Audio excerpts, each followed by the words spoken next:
La route départementale 613, c'est une route qui donne accès aux stations de sport d'hiver que sont le col du Chioula, la station d'Ascoupaillère. Accès également au plateau de Sceaux sur la route de l'Aude et aussi au canton de Quérigues par le col de Paillère. Donc c'est un axe qui est quand même assez important, majeur pour le haut du canton et pour lequel il y avait un besoin nécessairement d'améliorer la sécurité par des dégagements de visibilité, d'où l'objet de ce chantier actuellement que l'on a derrière nous. On améliore la sécurité, on renforce la lisibilité touristique du secteur, on améliore le passage de circulation, quoi. Le chantier ne se limite pas à ce qu'on voit derrière nous, il y a également un traitement du pluvial, hein, donc par rapport aux habitations locales ici, et ensuite du bordurage et le revêtement routier qui est fait à l'issue du chantier. Donc le chantier a une durée prévisionnelle de 8 semaines. Donc là on est à notre deuxième semaine de chantier, on avance, on est dans la programmation, on est dans le planning initial. Donc sauf événements particuliers, conditions climatiques, on devrait tenir ce planning sans problème.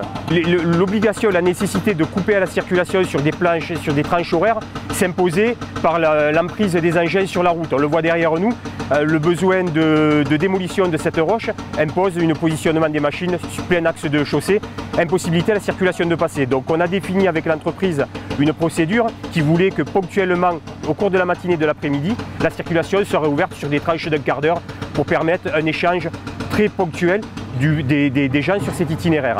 Et des axes et des ensembles des itinéraires de déviation ont été mis en place par la route départementale 20 pour les véhicules légers, donc la route du col de Marmare, pour ceux qui connaissent cette route touristique, et pour les poids lourds, déviation grande maille par la RN vert des 117 Bélesta à Lavelanet, quoi. Il n'y a que 2 points ici particuliers qui seront touchés, puisqu'après le reste on est dans un environnement bâti, c'est toute la difficulté de ce chantier.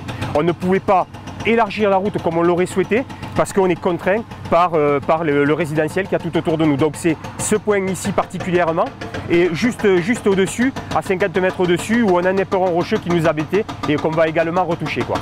On avait anticipé ce chantier, on l'avait préparé en amont avec une communication très élargie auprès des élus des villages et des communes du Haut-Canton, mais également des élus et des riverains qui ont été conviés à une réunion d'information publique où le chantier a été présenté et on a essayé de mettre à plat et de tenir compte certains points pour qu'on puisse faciliter aussi la vie de tout le monde. Oui, il y a une nuisance sonore, c'est indéniable.